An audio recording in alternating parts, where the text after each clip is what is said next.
Hello बच्चों and thank you. आपने इतना सपोर्ट किया मुझे, तो मुझे अच्छा लग रहा है और मैं मोटिवेट हो रही हूँ ये वीडियो आगे बनाने के लिए। तो थैंक यू सो मच।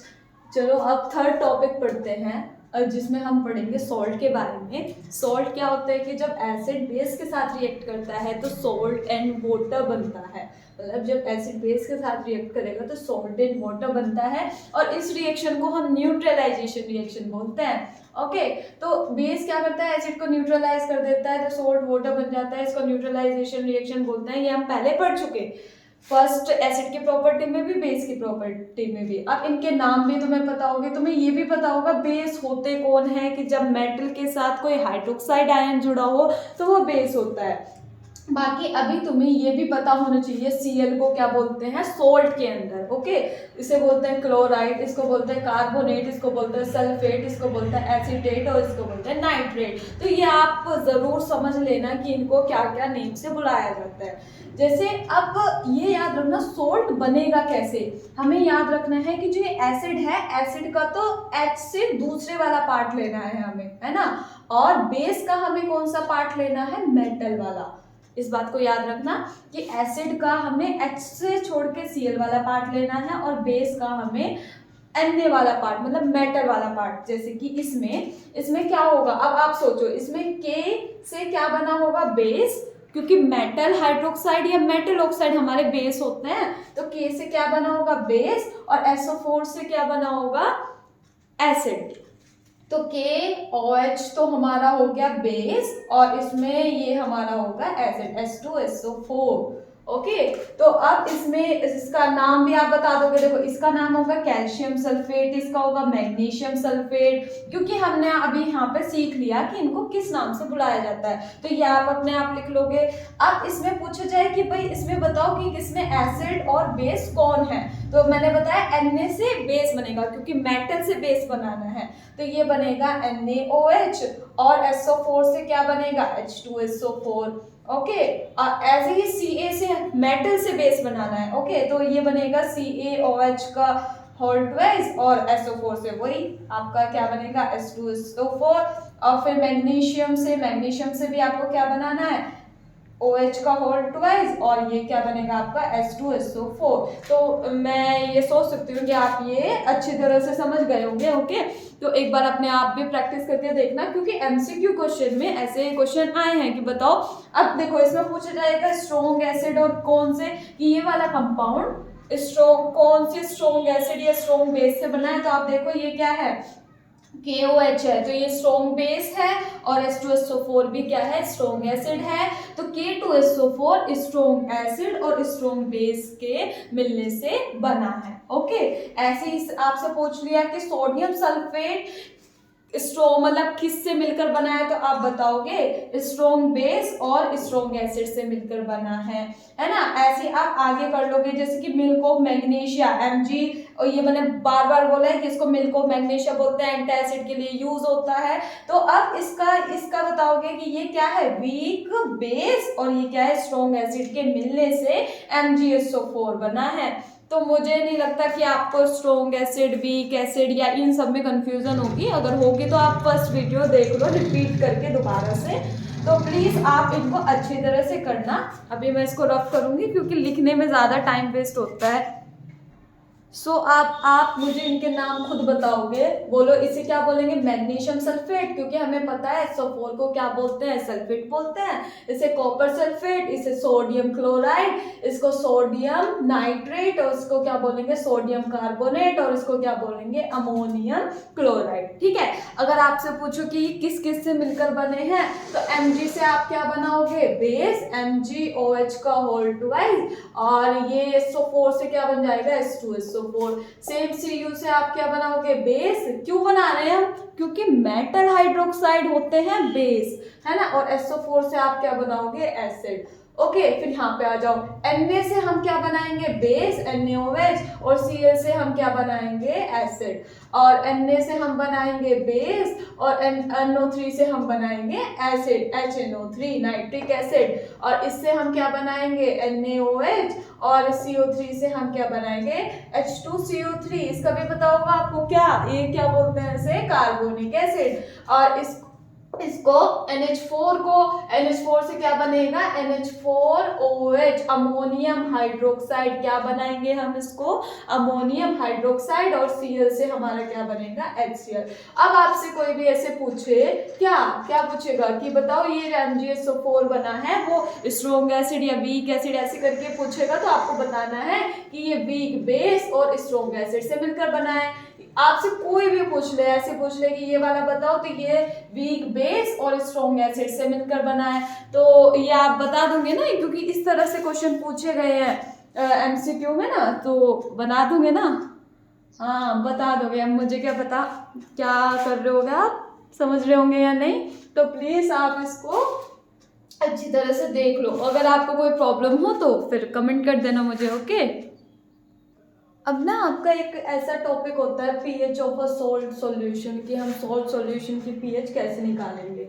तो जैसे आपको सॉल्ट दे दिया, इसका नाम अमोनियम क्लोराइड, अमोनियम क्लोराइड, तो इसको आपने हाइड्रोलाइज करना है। हाइड्रोलाइज मतलब पानी में डालना है और देखना है कि फिर सॉल्ट जो भी बना एसिड और बेस, उसकी पीएच क्या होगी। पीएच से क्या मतलब होगा कि वो बताएगा वो कितना ज़्यादा स्ट्रॉन्ग, कितना ज़्यादा वीक, इस तरह से, ओके।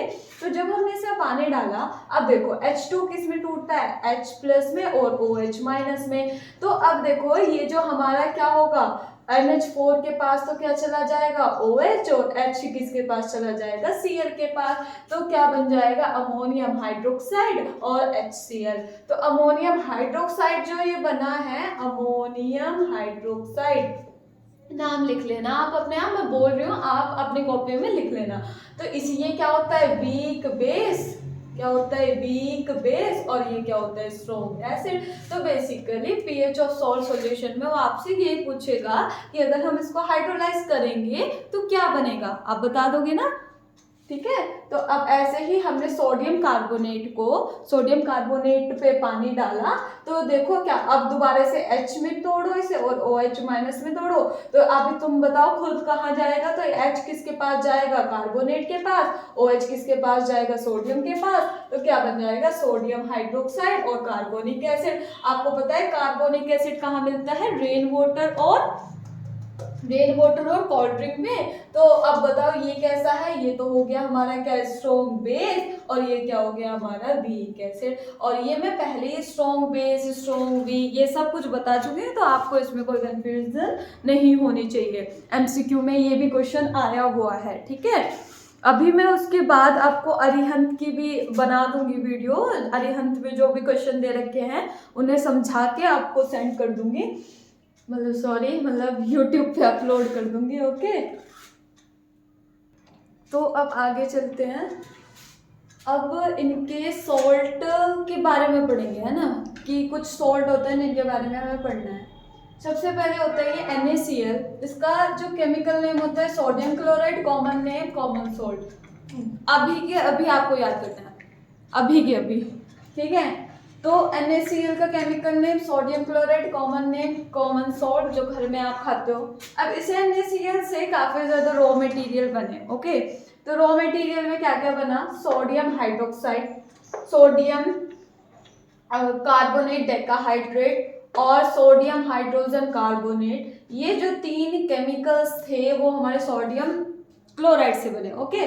तो अब इनके नाम आपको याद रखने हैं, कास्टिक सोडा किसे बोलते हैं, वॉशिंग सोडा किसे बोलते हैं, बेकिंग सोडा, इसका आपको पता अब तक तो याद हो जाना चाहिए। बेकिंग सोडा मैंने बताया है एज अ एंटी एसिड भी यूज होता है, एंटी एसिड, और ये क्या करता है, एक्सटिंग्विश करता है किसको, बर्निंग फायर को, एक्सटिंग्विश बर्निंग फायर को क्या कर देता है, बुझा देता है। कुकिंग में भी यूज होता है, ये भी आपको बताया था, ये कुकिंग में भी यूज होता है, ओके। ब्लीचिंग पाउडर आगे डिस्कस करेंगे, वहां पे भी यूज बताऊंगी, ये अलग है, कभी आप सोच लो इससे बने हैं। तो ये जो कैल्शियम ऑक्सीक्लोराइड जिसे ब्लीचिंग पाउडर बोलते हैं, और ये पीओपी से जानते होंगे, घर पे पीओपी होती है, तो उसका फॉर्मूला होता है कैल्शियम सल्फेट हेमीहाइड्रेट, और इसे बोलते हैं पीओपी। तो ये आपको याद करने हैं, अभी के अभी करने हैं, जो भी वीडियो देख रहा है उसको अभी के अभी ये फॉर्मूलेज याद करने हैं, क्योंकि कर लिया तो काफी क्वेश्चन आ जाते हैं इससे,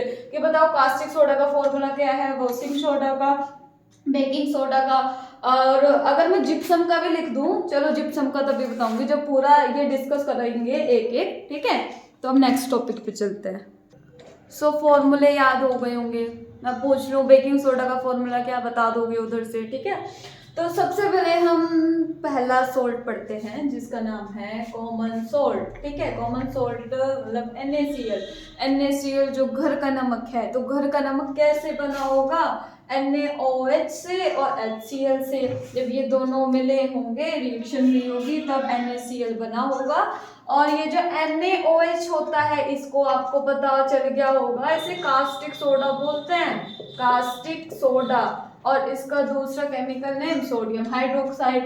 तो क्या करेंगे, NaCl और H2O, पता है कौन सी रिएक्शन है, न्यूट्रलाइजेशन रिएक्शन, ओके। कि इसमें जो बेस होगा एसिड को न्यूट्रलाइज कर रहा होगा। कॉमन सोल्ट की प्रिपरेशन हो गई, समुद्र से आपको ये मिलता है, ठीक है।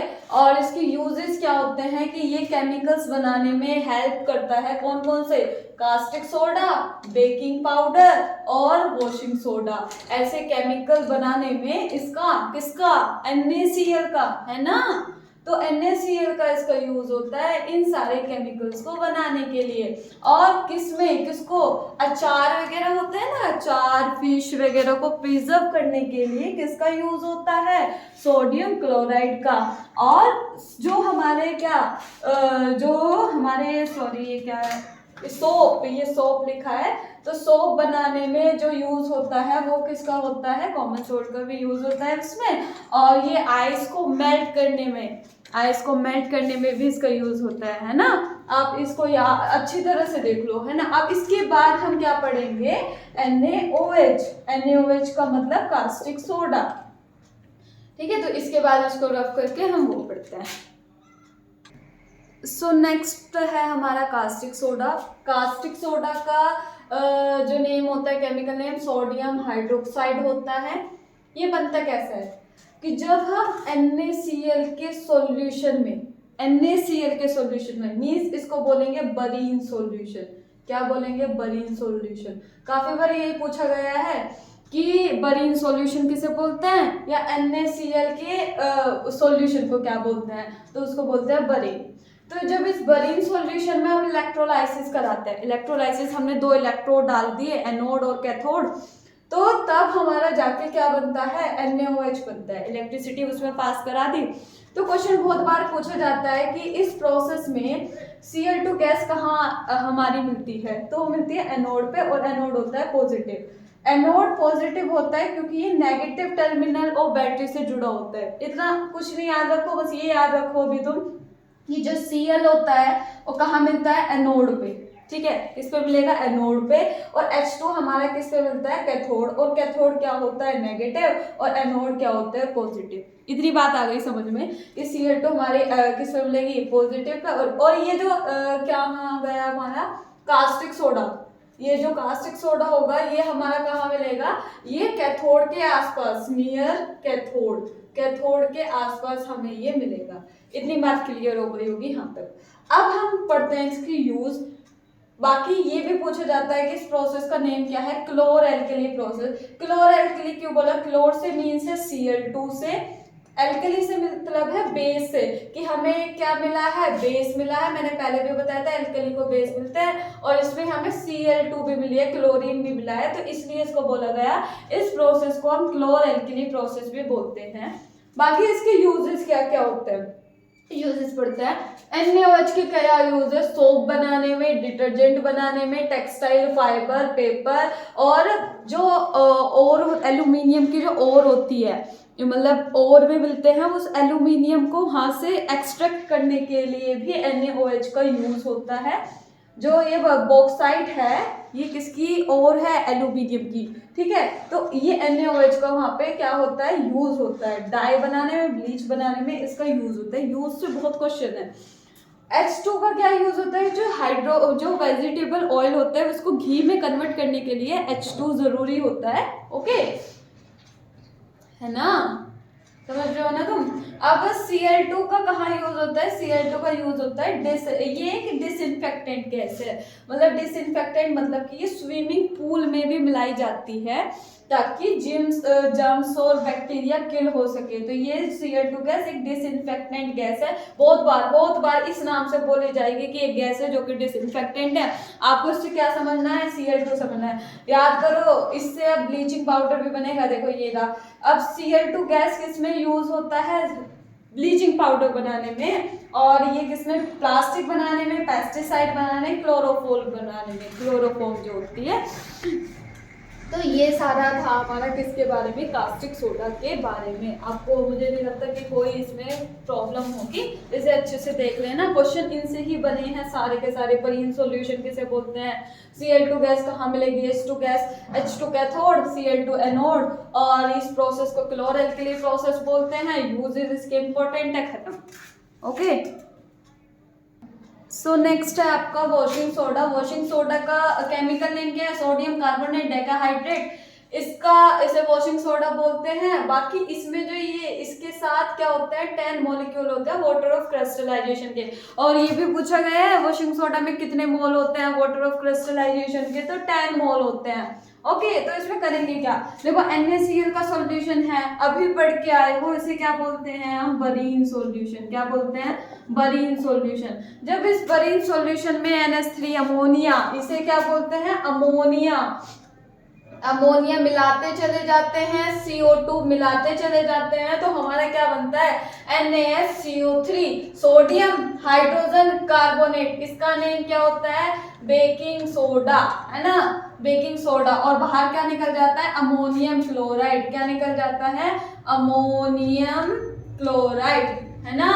अब इसमें जो हमारा ये बेकिंग सोडा, बेकिंग पाउडर या बेकिंग सोडा जो ये बना है, अब इसको हम हीट करते हैं। जब हम इस बेकिंग सोडा को हीट करते हैं तो क्या बनता है, सोडियम कार्बोनेट, जो कि क्या होती है, सोडा ऐश। ये भी पूछा गया है सोडा ऐश का फॉर्मूला क्या होता है। तो ये हमने कैसा लिया था, कोल्ड कंसंट्रेटेड। कंसंट्रेटेड मीन्स गाढ़ा, और कोल्ड मतलब ठंडा करके जब हमने ये रिएक्शन करी तो हमारा सोडियम हाइड्रोजन कार्बोनेट बना। इस सोडियम हाइड्रोजन कार्बोनेट को जब हम हीट करते हैं तो सोडा ऐश बनता है, CO2 बाहर जाती है और H2O बाहर जाती है।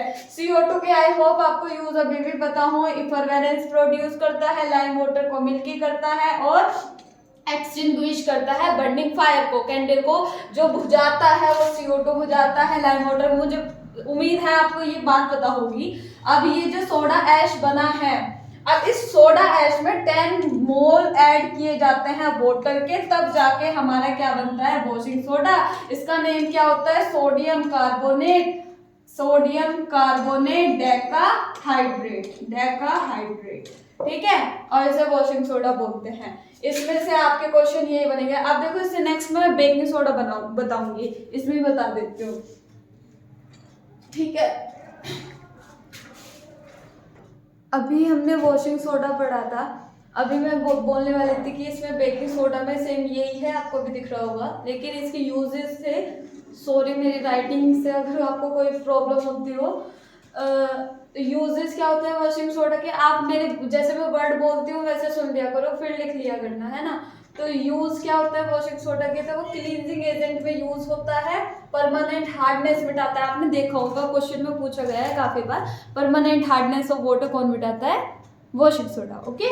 और फिर ग्लास, सोप, पेपर में भी इसका यूज होता है। और सोडियम, एक ये जो वॉशिंग सोडा है हेल्प करता है एक सोडियम कंपाउंड बनाने में जिसे बोरेक्स बोलते हैं, तो वहां पर भी इसका यूज होता है, किसका, सोडियम, वो वॉशिंग सोडा का। वॉशिंग सोडा क्लियर हो गया होगा, ओके। अब हम पढ़ते हैं बेकिंग सोडा। बेकिंग सोडा भी क्या होता है कि जब हम बरीन सॉल्यूशन में NH3 मिला देते हैं, CO2 मिला देते हैं, तो हमारा क्या बन जाता है, बेकिंग सोडा बन जाता है, और अमोनियम क्लोराइड बाहर। तो ये जो बेकिंग सोडा है, ये जो बेकिंग सोडा है, इसके यूजेस पढ़ता है।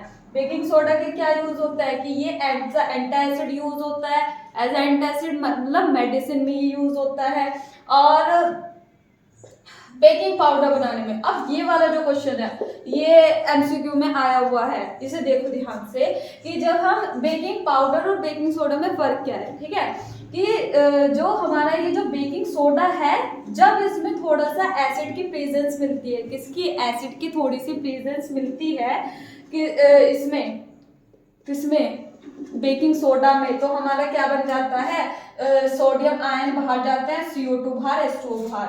देखा होगा केक में थोड़े थोड़े, ब्रेड में थोड़े थोड़े पोर होते हैं, छेद होते हैं, तो वो किसकी वजह से होते हैं कि जब CO2 उसमें से इवोल्व हो रही हो। तो इसमें याद रखना, और इसमें किसके सोडा आयन किसके हैं, टार्टेरिक एसिड के। हमने एक इडेबल सॉल्ट लिया, हमने उस इडेबल एसिड का सिर्फ H लिया है, ठीक है, उसका फॉर्मूला बड़ा है, हमने सिर्फ H लिया है। तो जब हम H की यहाँ पे रिएक्शन कराते हैं तो CO2 बाहर, H2O बाहर, ये वही रिएक्शन है मेटल हाइड्रोजन कार्बोनेट की। जब हम एसिड से रिएक्शन कराते हैं तो क्या बनता है, सोल्ट, CO2 बाहर, H2O बाहर। तो याद रखना इस तरह भी बेकिंग पाउडर के और बेकिंग सोडा में क्या डिफरेंस है। ओके, समझ आ गया होगा। अब थर्ड क्या होता है कि ये एक्सटिंग्विश करता है। जो फायर एक्सटिंग्विशर नहीं होते, जब आग लग जाती है तो मेनली उसमें क्या भरा होता है, बेकिंग सोडा भरा होता है, जिससे कि आग बुझाने में काफी हेल्प मिलती है। तो ये तुम्हारे तीन क्या थे तीन इसके क्या है, यूजेस हैं। तो ये वाला तो आपका उसमें पूछा गया है, तो उससे ध्यान से देख लेना।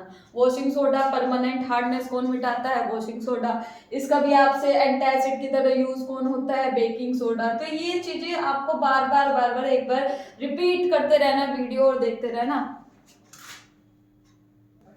सो नेक्स्ट है हमारा ये प्लास्टर ऑफ पेरिस, और प्लास्टर ऑफ पेरिस का फॉर्मूला होता है कैल्शियम सल्फेट हेमीहाइड्रेट। क्या होता है, कैल्शियम सल्फेट हेमीहाइड्रेट, हाफ को हेमी, H2O का हाइड्रेट। तो इसमें हम क्या करते हैं कि ये जो जिप्सम है ना, इसका प्लास्टर ऑफ पेरिस ये नाम क्यों दिया गया है, क्योंकि ये जो जिप्सम होता है ये मेनली कहाँ फाउंड होता है, पेरिस में, ठीक है। तो इसलिए इसका नाम रखा गया है plaster of Paris. And CaSO4 और डाईहाइड्रेट मतलब कैल्शियम सल्फेट डाईहाइड्रेट को क्या बोलते हैं, जिप्सम। जिप्सम का भी काफी बार फॉर्मूला पूछा गया है। तो जब हम इसको क्या करते हैं 100 डिग्री सेल्सियस पे हम जब इसको हीट करते हैं और 373 केल्विन पे करते हैं, इससे दोनों याद रखना, टेम्परेचर भी पूछे गए हैं। तो क्या बनता है, कैल्शियम सल्फेट हेमीहाइड्रेट, और डेढ़ पानी कहाँ चला जाता है भाई, बाहर, ठीक है, डेढ़ पानी चला जाता है बाहर, और हाफ बन जाता है। ये हमारी जो बनी है यहाँ पर जो बना है ये POP बना है, कैल्शियम सल्फेट हेमीहाइड्रेट, ये है प्लास्टर ऑफ पेरिस। अब जब ये POP हो जाती है, मतलब प्लास्टर ऑफ पेरिस बन गया, तो अब इसे ना पानी से दूर रखना चाहिए। अगर इस प्लास्टर ऑफ पेरिस को गलती से भी पानी मिल गया तो जिप्सम बना लेगा हार्ड मास, काफी ज्यादा हार्ड मास बना लेगा, जैसे कि काफी जैसे प्रॉब्लम होती है, जैसे फ्रैक्चर हो जाता है तो प्लास्टर कराता है, तो उसे बोलता है पानी से दूर रखो। क्यों, अगर पानी उससे मिल गया तो वो हार्ड मास बना लेगा, बेकार हो जाएगा, फ्रैक्चर बेकार हो जाएगा। तो आपको याद रखना है कि POP की हमेशा हमें मॉइस्चर प्रूफ कंटेनर में रखना है, कि जहाँ पर पानी ना हो, ताकि POP खराब ना हो। इसकी बात करते हैं यूजेस क्या होते हैं। आपको पता होगा पेंटिंग में ऑर्नामेंटल चीजों में, ऑर्नामेंटल मीन्स ऑर्नामेंटल का क्या मतलब है कि जो सजावट के लिए चीजें बनाई जाती हैं, स्टैचू वगैरह जो बनते हैं, तो इनके लिए इनका यूज होता है। तो ये प्लास्टर ऑफ पेरिस आपको अच्छी तरह याद होना चाहिए। ये टेम्परेचर, इसका फॉर्मूला, POP कैसे बना, हमें POP को पानी से दोबारा से ऐड नहीं होने देना। अगर ये ऐड हो गया तो जिप्सम बन जाएगा और हार्ड मास बन जाएगा, जिससे प्रॉब्लम होगी। तो इसलिए हम POP को मॉइस्चर प्रूफ कंटेनर में रखते हैं। ओके, सो अब बस लास्ट एक टॉपिक बचा है जिसे बोलेंगे वाटर ऑफ क्रिस्टलाइजेशन। इससे MCQ क्वेश्चन में भर के क्वेश्चन हैं इस चैप्टर से, तो आप ये समझो। इसे बोलेंगे कॉपर सल्फेट पेंटाहाइड्रेट। क्या बोलेंगे, कॉपर सल्फेट पेंटाहाइड्रेट। लिख लेना यार, मैं बोल रही हूँ, है ना। ऐसे लिख लेना, सोडियम कार्बोनेट डेकाहाइड्रेट, अभी पढ़ के आए हो, वॉशिंग सोडा है, इसका कलर होता है वाइट। ये होता है कि फेरस सल्फेट हेप्टाहाइड्रेट। क्या, हेप्टाहाइड्रेट, इसका कलर होता है ग्रीन। ये होता है कॉपर सल्फेट डाईहाइड्रेट, इसका कलर होता है व्हाइट। अभी पढ़ के आए हो, क्या होता है ये, जिप्सम, है ना, समझ ही रहे हो ना, ठीक है। अब ये जो वाटर ऑफ क्रिस्टलाइजेशन है, इसका मतलब ये नहीं है कि सोल्ट गीला होगा, वो जो सॉल्ट होगा ना वो कम्प्लीटली ड्राई होता है। लेकिन ये जो वाटर ऑफ क्रिस्टलाइजेशन इसमें डाले गए हैं, ये इसलिए डाले गए हैं ताकि उनको परफेक्ट शेप एंड कलर मिले, शेप एंड कलर, ठीक है, कोई परफेक्ट शेप और कलर मिले। तो इसमें ये बताया गया है। देखना MCQ क्वेश्चन जब करोगे तो आपको ये काफ़ी मिलेंगे कि इसमें कितने मोल होते हैं। डिफरेंस भी पूछा है, ऐसे पूछा है कि जो वॉशिंग सोडा होता है और जो जिप्सम होता है उसके वाटर ऑफ क्रिस्टलाइजेशन का डिफरेंस बताओ। तो ये जिप्सम है और ये क्या है, वॉशिंग सोडा। तो इनके वाटर ऑफ क्रिस्टलाइजेशन का डिफरेंस क्या है, 10 में से 2 गए 8। ओके, तो ये chapter finally complete. Thank you for your support. Okay, bye bye.